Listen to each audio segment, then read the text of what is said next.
Buenas y bienvenidos a otro capítulo de Nunca lo dimos, este programa donde entre docentes nos juntamos a hablar de docencia universitaria específicamente. Así que acá estamos. Vir, ¿de qué vamos a hablar hoy? No hay un tutorial para esto, es la frase que nos va a acompañar en esta conversación. Vamos a estar hablando del mundo de la experiencia universitaria y del mundo virtual y todo lo que eso tenemos al alcance de la mano. Hoy nos acompaña Rosina Pérez Aguirre, profesora de Metodologías Activas de Enseñanza. Bienvenida. Gracias, Virginia. Y Renato Parti, docente de la Escuela de Posgrados. Bienvenido. Un placer estar con ustedes. Bueno, pareciera ser que aquello que estaba en la universidad y que estaba reservado a este recinto de conocimiento, de repente empezó a mudarse al ciberespacio y el conocimiento empezó a estar ahora almacenado en la nube. Y eso en un punto es como que a los docentes universitarios parece que nos puso un poco en jaque. Es como, bueno, ¿y ahora qué hacemos, no? Entonces, la idea de hoy es discutir un poco de qué valor agregado tiene la universidad hoy en un mundo donde el conocimiento está online. La información está online. El conocimiento siempre es la persona que tiene que transformarlo en conocimiento. Así que el profesor creo que es más importante que nunca para, fomentar el análisis, el pensamiento crítico y que el estudiante, ¿verdad? Toda esa información que está por todos lados la transforme en conocimiento. Porque si está descontextualizado, eso no aporta nada. Hay una metáfora de King que dice que el rol del docente, ¿verdad?, pasa de ser el sabio en el escenario a ser el guía en el costado, ¿verdad? Y yo creo que se revaloriza el rol del docente y creo que el rol es más importante que nunca, pero no para que sea el que da las respuestas, sino para el que hace las buenas preguntas. Y uno de los efectos interesantes de discusión a nivel universitario de la pandemia planetaria es que nos abre a entender que hay diversidad de maneras de aprender y de conocer y de educar. Y que quizás ese mundo intramuros, ¿no? Ese mundo pensado endógenamente al interior de un aula, hoy se abrió, y se abrió positivamente. Y quizás otra de las cosas que está pasando, eso lo hemos hablado muchas veces con ustedes y con Virginia y con Rosina en particular en la Escuela de Posgrado lo impulsamos mucho, es el trabajo de una cultura de colaboración entre los docentes y los educadores. Es decir, las experiencias más interesantes que hay en la pandemia planetaria a nivel universitario es la colaboración entre educadores buscando respuestas. Entonces, lo que a veces se pensaba que eran discusiones que tenían otro nivel o que eran decisiones institucionales de otro nivel, hoy están mucho más orientadas a fortalecer y empoderar al educador.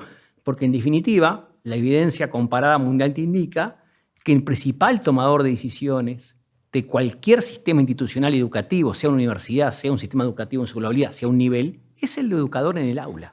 Podemos pensar en esta línea que decía Renato, de que la pandemia a nivel de la educación y sobre todo de la educación universitaria terminó siendo un empujón forzoso hacia el mundo de lo híbrido, del que se venía hablando, pero que no se tenía como del todo claro cuál era el camino a recorrer.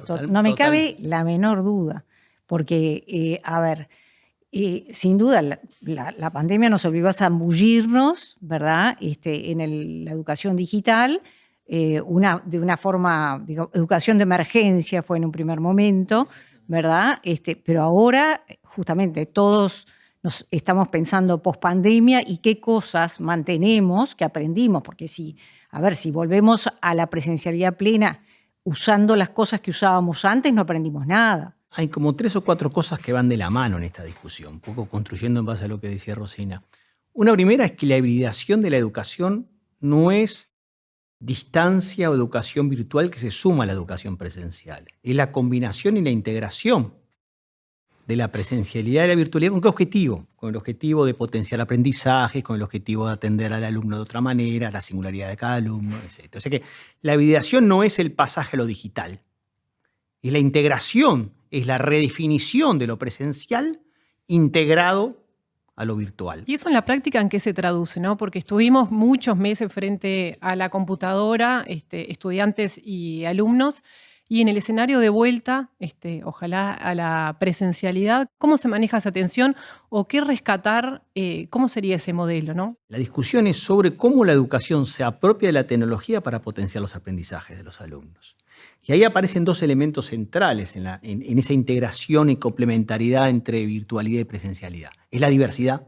Nosotros reconocemos crecientemente que los alumnos son diversos, son singulares, esta idea de la educación inclusiva, que es que cada alumno es un ser especial, todos y todas son especiales, no hay uno igual a otro, pero desde el sistemas educativos de las universidades a veces es muy reacio a reconocer la diversidad. Entonces se aplican esquemas fijos, metodologías muy prescriptivas, pedagogías que no atienden la diversidad. Entonces, porque en definitiva la belleza, en cierta medida, de los modelos híbridos es que permiten mucho más avanzar en la personalización, porque es la personalización de la enseñanza, es la personalización del aprendizaje, y es también algo fundamental que hemos hablado con muchos de ustedes, que es la personalización de la evaluación, la capacidad de retroalimentar al estudiante a tiempo y de calidad en ese diálogo. Y además hay otro tema que se está abriendo, que la evidencia empírica mundial empieza a ver. Esta nueva hibridación de la educación está llevando a un mayor acercamiento intergeneracional. Trayéndolo a la educación universitaria, ¿no? Donde formamos profesionales. ¿Por qué esta formación va a generar mejores profesionales? ¿No? O sea, porque quizás estamos como con el foco puesto en este proceso, en donde sí vemos todas estas características que tenemos, pero ¿y los profesionales que van a salir van a ser necesariamente mejores formados de esta manera? ¿En una modalidad híbrida flexible? Sí, ¿Esa es la pregunta? claro, sí. Yo creo que sí, primero porque el mundo del trabajo va hacia eso. El estudiante aprende a autogestionarse, a autogestionar su tiempo y sus aprendizajes, y eso es lo que va a tener que hacer como profesional. Como profesional no va a tener un profesor que le va a poner un parcial no sé, en mayo y otro a fin del semestre.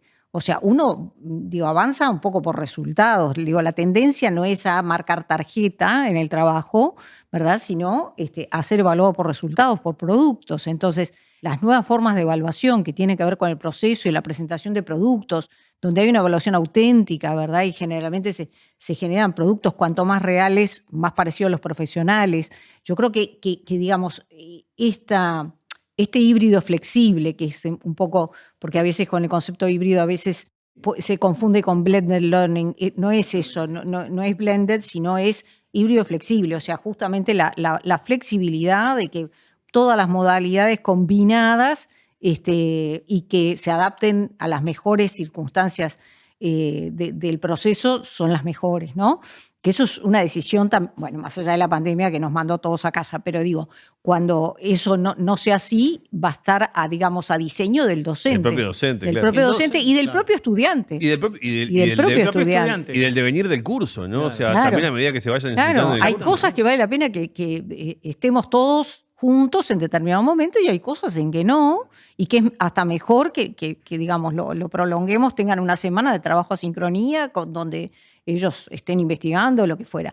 Entonces, sí creo que los va a preparar como mejores profesionales porque de alguna manera genera autonomía, genera toma de decisiones y genera mucho más pensamiento crítico. O sea, que todo eso se desea en un profesional.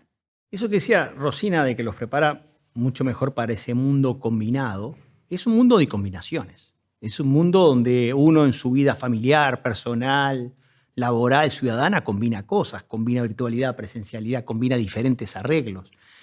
Pero también eso tiene que ver con reconocer que hoy por hoy una buena educación, y vos hablabas, Javier, de una educación mejor, es una educación que combina piezas, que conecta piezas.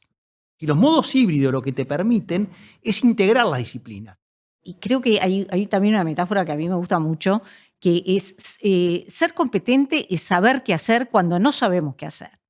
¿Tá? Entonces, en definitiva... Manejar la complejidad, la incertidumbre. Claro, entonces, justamente en eso es donde tenemos que acompañar al estudiante que vivencie esa situación, porque el trayecto de lo conocido, para lo conocido están los tutoriales, que es un poco el nombre de la charla de hoy, ¿no? O sea, y gracias a que están los tutoriales, y por suerte que hay 1 millón, ¿tá? Pero el docente es como, ay, a ver, yo ya me pongo, me hierve la cabeza. Bueno.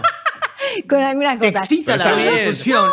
Por suerte. El debate, Eso es pasión, ¿viste? Eso es Claro. pasión que hay el que debate tener. es cuando veo un docente y desesperado por el controlar si copió o no copió Bueno, en la prueba. A ver, por Dios, le digo, la escuela o el sistema educativo es el único lugar donde cuando tienes que estudiar una prueba lo meten en una especie de búnker que no se puede comunicar con nadie porque, como yo digo, en el sistema educativo colaborar es copiar, cuando en el mundo real yo trabajo conectado a internet con 400 expertos y si no sé, le pregunto a Virginia o le pregunto a Massa, que no me va a contestar nunca, pero igual le pregunto, ¿tá? Ya A está el Renato, mensaje. Ya está ahí, que no, me, quedó- que me quedó va a contestar registrado. enseguida. Entonces, el tema, cuando viene el profesor, como mi experiencia en profesor de secundaria, como yo digo, esto lo conté 1000 veces, pero viene una profesora furiosa y ¿qué te pasó? No, es que le saqué un trencito, tenía la Revolución Francesa en un boleto, pero escúchame, maravilloso, tiene una capacidad de síntesis fantástica, pásamelo que aprendo. ¿tá? U otra que te dice que le sacó el celular porque, ustedes me cortan si yo estoy muy apasionada, le saqué el celular porque estaba copiando, pero vieja, ¿qué le preguntaste? Si se lo contesta el Google en la primera página, ¿para qué se lo preguntás? Es estúpido preguntar. Yo creo que sin es duda absurdo. Hay que moverse. Sin duda, Rosina va a ser la fan número 1 de este programa porque va a encontrar va a encontrar todas esas discusiones en cada uno de estos capítulos. No, Así que- hay un elemento que es una discusión más de orden filosófico que me parece que hay que recuperar. Es un poco la angustia que tenemos cualquiera de nosotros como educador de que cuando abordamos un problema o un tema en cualquiera de nuestras formaciones, no necesariamente nuestras disciplinas agotan el tema. Se dice que las disciplinas o las asignaturas son herramientas de pensamiento, ¿no? Entonces, nosotros estamos a cargo de una asignatura, de una disciplina. Entonces, tenemos que saber las limitaciones que tenemos en la comprensión de los temas y saber hacer las conexiones disciplinares con otros. Porque, de alguna manera, uno, como educador, lucha siempre por tratar de dar una comprensión del tema de manera holística, total, y uno encuentra que en realidad uno es una parcela disciplinar, o en todo caso algunas parcelas disciplinares, y el tema es mucho más que las parcelas disciplinares. Entonces, también hacer esa reflexión de parte del educador, es decir, también está esta idea, que bueno, que en la UCU la estamos manejando, pero es una idea también de esta idea del rol del docente versátil. Es decir, el docente, educador, tiene que ser versátil, tiene que tener capacidad de conectar cosas, porque en realidad si no le va a dar al alumno una imagen distorsionada del mundo. Y ese alumno esa imagen la va a reproducir después. Entonces hay que tener también conciencia filosófica, de alguna manera, de que estamos frente a problemas que no se agotan en las disciplinas, ¿no? Y cómo lo trabajamos en el aula, bueno, es todo un desafío permanente, ¿no? Modularidad, cintura, capacidad de experimentación. Nos llevamos una cantidad de deberes hoy. Así que muchas gracias por acompañarnos. Un placer a ustedes y felicitaciones por el programa. Los dejamos con Manuel, que nos va a dejar seguramente algún shot de innovación para probar alguna de estas Tan cosas. necesario. Muchas gracias. Gracias a ustedes, De un nada. placer. Bienvenidos y bienvenidas al Shot de Innovación que podés aplicar hoy mismo en tus clases. En el día de hoy la recomendación va por una aplicación llamada Mentimeter. Colocás Mentimeter en Google y te aparece una aplicación que te habilita distintos tipos de actividades. Pero hoy nos vamos a meter con una posibilidad que es una posibilidad interactiva de lluvia de palabras. ¿Por qué lo conectamos? Porque muchas veces detrás de la pantalla no sabemos qué está sucediendo. Quizá tenemos 2 o 3 horas de clase sincrónicas por Zoom y lo que sucede es qué le está pasando al estudiante del otro lado. Muchas veces puedo cortar la clase con microactividades que tengan que ver con, por ejemplo, que me devuelva qué está sintiendo o qué está pasando por la cabeza del estudiante. El ejemplo de Mentimeter sirve para realizar lluvias de palabras en tiempo real. Por ejemplo, ¿cómo te sentís? ¿Cómo te vas hoy de la clase? ¿Qué es lo que acabas de entender? Decime 3 ideas principales. De esta manera yo realizo la actividad como docente con la pregunta guía, el estudiante recibe el link, lo que hace es responder con pocos caracteres y eso empieza a aparecer instantáneamente en tiempo real en la pantalla. Y un plus que tiene es que si hay más personas que tienen la misma respuesta, la palabra o el concepto se agranda. Y esto también me ayuda como referencia docente para seguir trabajando por ese lado o indagar algunas cuestiones o generar algunas preguntas para seguir trabajando. Soy Manuel Mallarini y esto fue Shot de Innovación.